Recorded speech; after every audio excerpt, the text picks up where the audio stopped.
We all need a reminder sometimes of how beautiful we are, how talented we are, and how smart we are. This is my mark, so I guess we're gonna get ready to rehearse. ESDROP.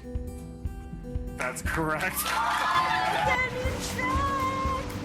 I'm always like down on myself.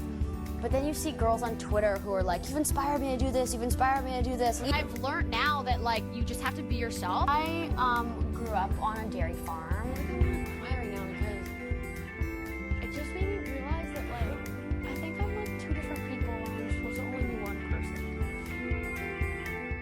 You left television and you've pursued this incredible journey of self-discovery. And I just really wanted to know more about what led you to the path of spirituality and the self and all that good stuff.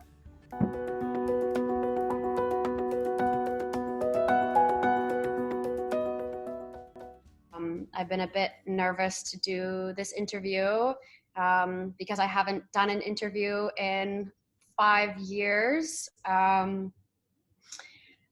And so this is my first one. I've been shutting down any interview that comes in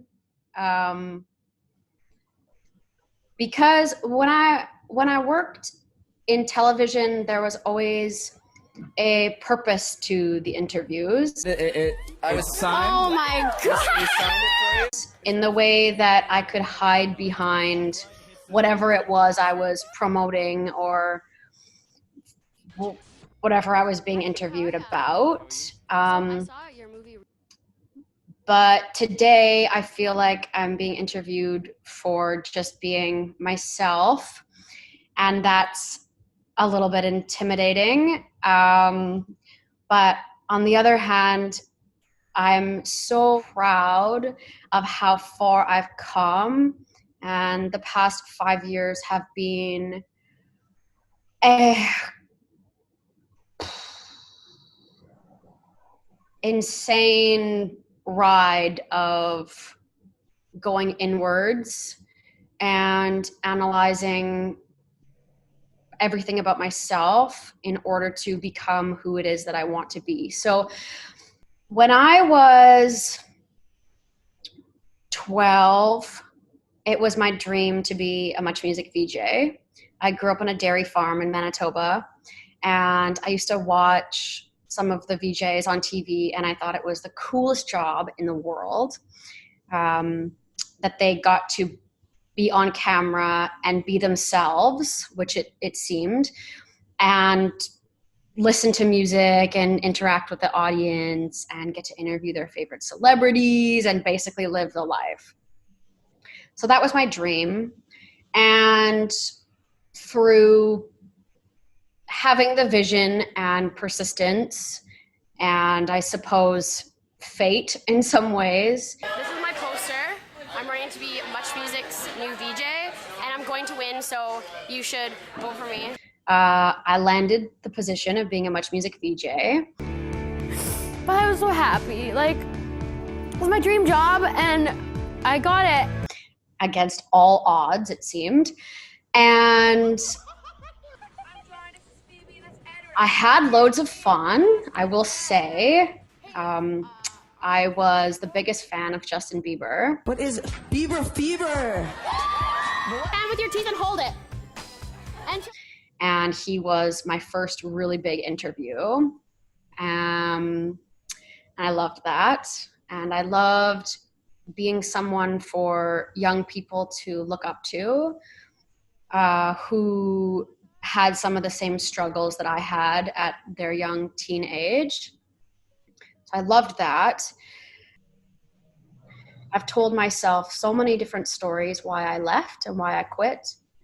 And this time I want to get the answer that's real and makes me really feel and is true.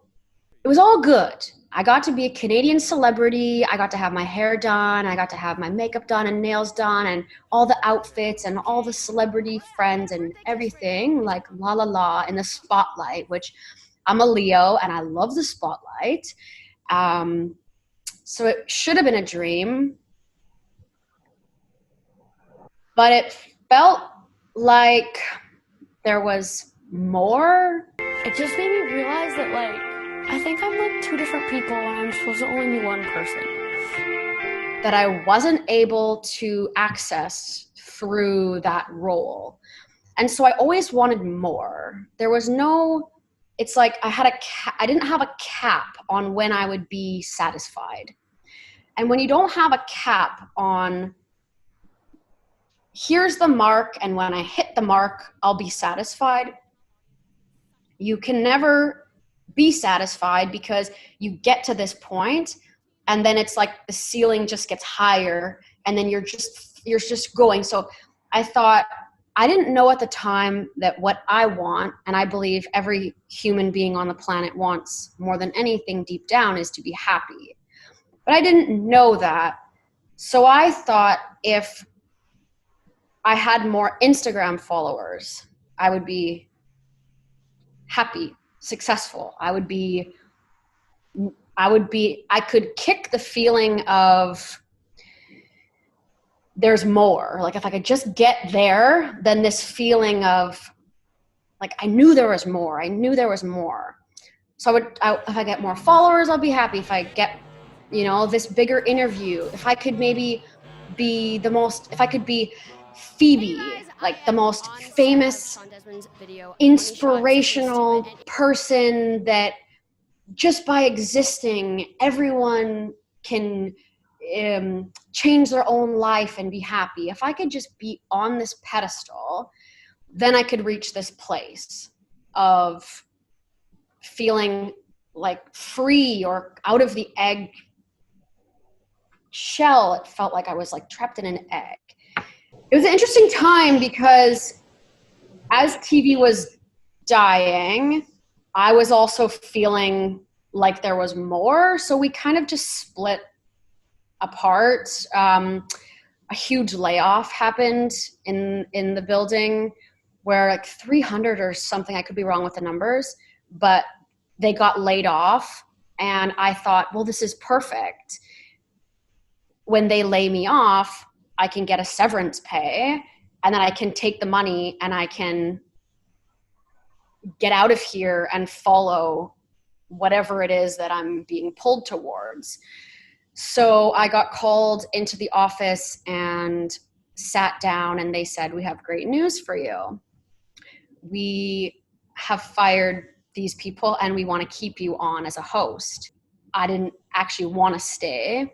So I had a few requests or demands that I would stay if I could have creative freedom, because that was killing me, because I had big ideas and nothing was going anywhere, and that I could get a raise so it was worth my energy and time, and that I could get a bigger clothing allowance because I was like pretty wrapped up in like fashion. And so they said that they knew me as a fan favorite and they could see that I was beneficial to keep, but they wouldn't give me any of the things I asked for. So I quit. And I moved to an island in Canada called Salt Spring Island, which is where my sister was living, and just got myself a little cabin. And things just kind of took off from there. I fought when I was 12 with self-hatred. So when I was 12, I started cutting myself. Change of topic here, but I'm going back.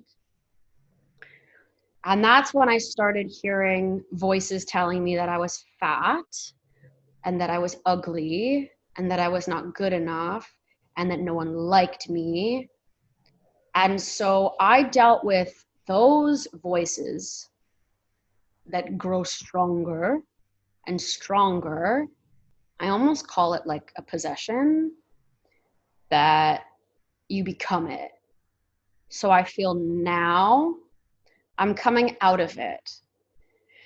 And now I know when it's almost like being bipolar, because it's almost two personalities. It's who you are, and it's the possession telling you what to do and who to be and how to feel. And it wants you to feel like shit, and it wants you to hate yourself. And it doesn't want you to rise to who you are. And it makes you believe things that is not true, like people don't like you. Can I sing you a song? Yes. Okay, so this is a song I wrote for my husband, and it's about exactly what we're talking about. And I think you might be able to resonate with it. When I was a little girl, I wanted to be seen, if you know what I mean. When I was a teenage girl, I wanted to be seen, if you know what I mean. So I pursued to be on TV. If I could be a star, then everyone would see me. I'm feeling happy, I'm feeling free. Everything I ever wanted is in front of me. I'm feeling happy, I'm feeling free. Everything I ever wanted is in front of me. I got my dream, but it wasn't enough. I wanted to be seen, if you know what I mean. So I went on a great journey. If I could become the light, then everyone would see me.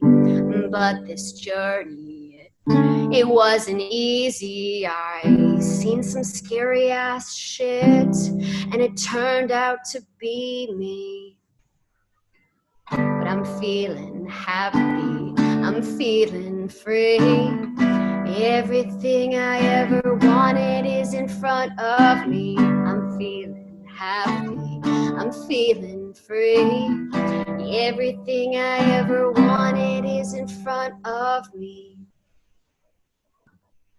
So I chose to trust me, to choose happiness to guide me. And so I chose to trust me, to choose happiness to guide me. And then it happened on my 31st birthday. And in front of me were the eyes that would see me.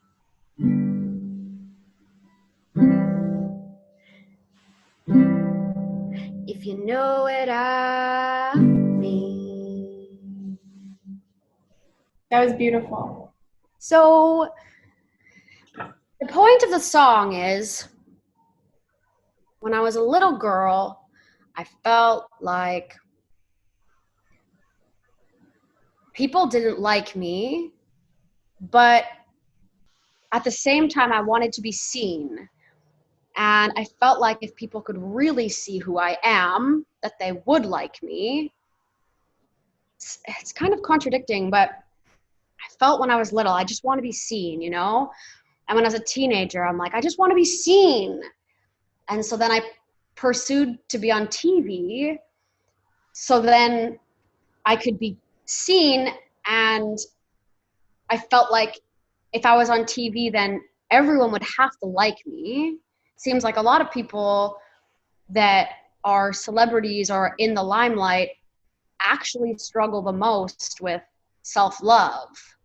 When I worked in TV, I was so wrapped up in my appearance. My mom was visiting Toronto once, and I couldn't even go to the convenience store below my apartment to get like a drink or anything without having my eyelashes on.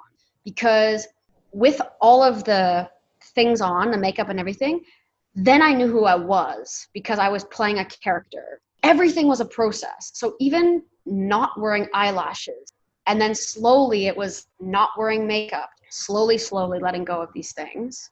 It was a process of letting go of the outer facades and the wanting to inspire everyone else. But now I'm realizing that it's actually about the light that's shining in the center, which is my own self. So I want to be able to write songs and sing and play my ukulele well, and I want to dance, and I'm working on a film for the next 3 years, and I want to share my transformational journey, and I want to share these things, and I want to be happy and it to emanate out, but I can't anymore feel that it's my duty to do that, because then I'm not living for myself.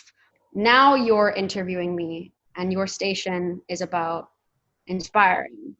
And now I feel like I can inspire through not even trying to be an inspiration by being happy, which I think is the energy that you've been picking up on through me. So it's kind of a trip, because I know, like you're starting some charities and you want to inspire. So it's almost a similar story where you want to help people because you feel them, because I know your heart is like I know you can feel people.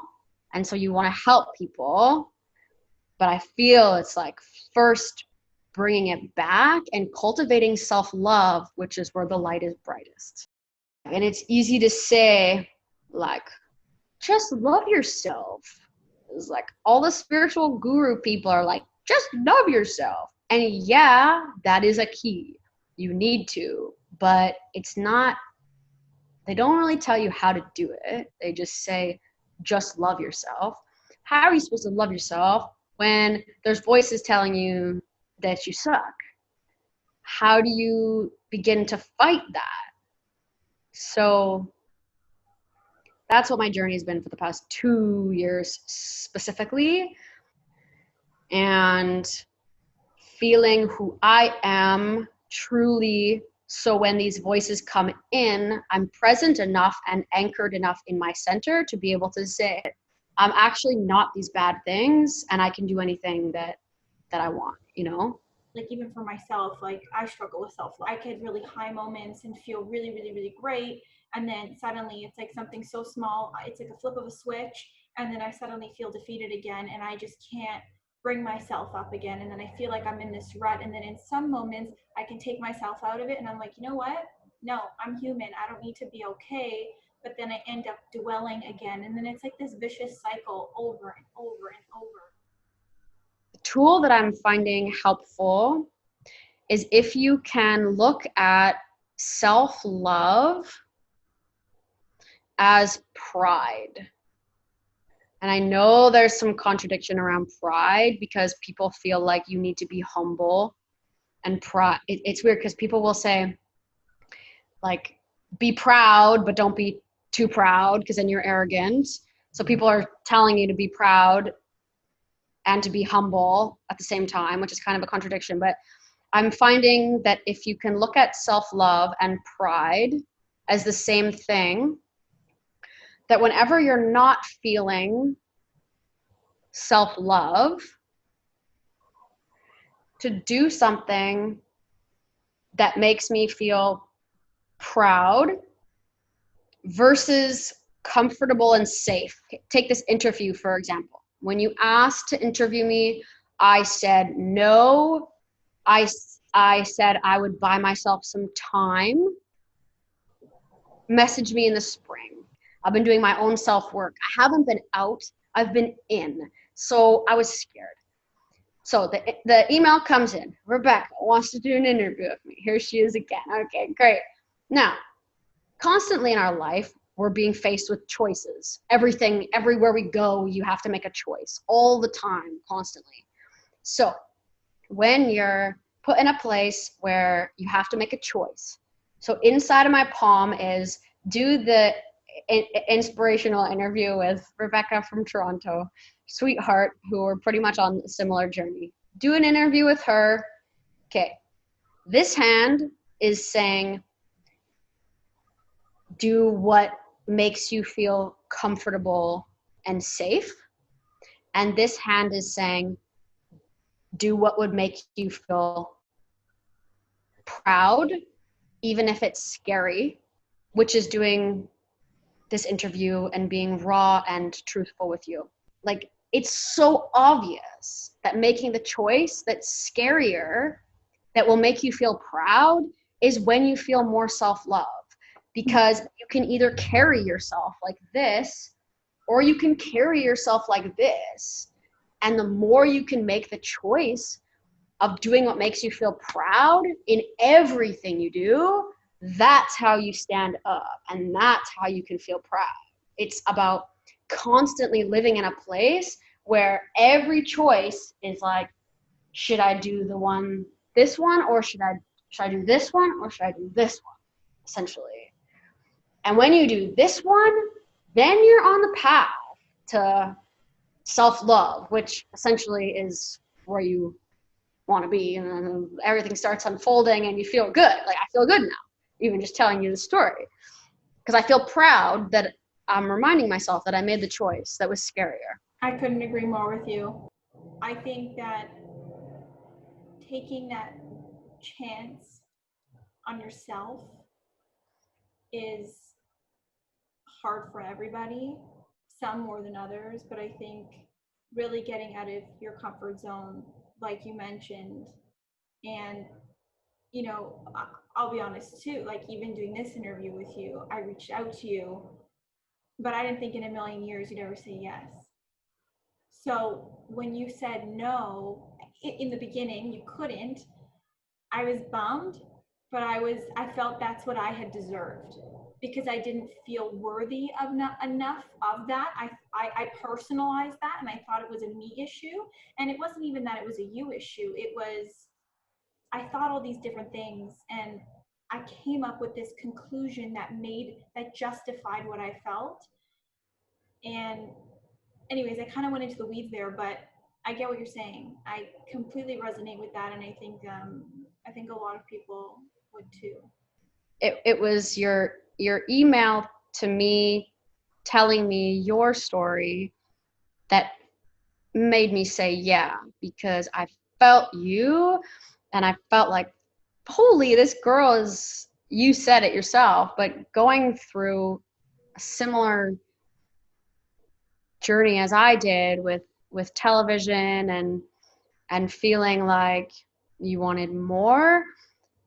I feel it's really important for you to, like, it wasn't your interview questions that made me want to do this. It was your story and your journey. So I feel like sharing your story and who you are as much as you can with your YouTube channel will be super beneficial, because people want to feel like I don't know what other type of people that you've interviewed, but I feel like you're the interesting part. Your story is, you're interviewing me on basically your own story. So you worked as like a super hot, sexy anchor woman, right? I mean, I was an anchor, yeah, but I wouldn't describe myself as that. But yeah, no, I was an anchor, and it was good. It was what I wanted, and my goal was entertainment, and to do what you did and all that kind of stuff, and that's what I thought that I had to be. I mean, I chose TV because I loved video creation and all that kind of stuff, and just really hearing people's stories. And so TV and being a personality just seemed like the best route, because I thought, well, if I could make it, then everybody would love me, because that's what it is when you are in the spotlight. Now, I was in a smaller market as well. I longed for something more. It was happiness. It was fulfillment. I was isolated. I was away from my family. It was triggering. And so I had to make a choice. And it's a choice that up until maybe the beginning of the year, I regretted every single day. I was happy. I regretted it because it hit my ego.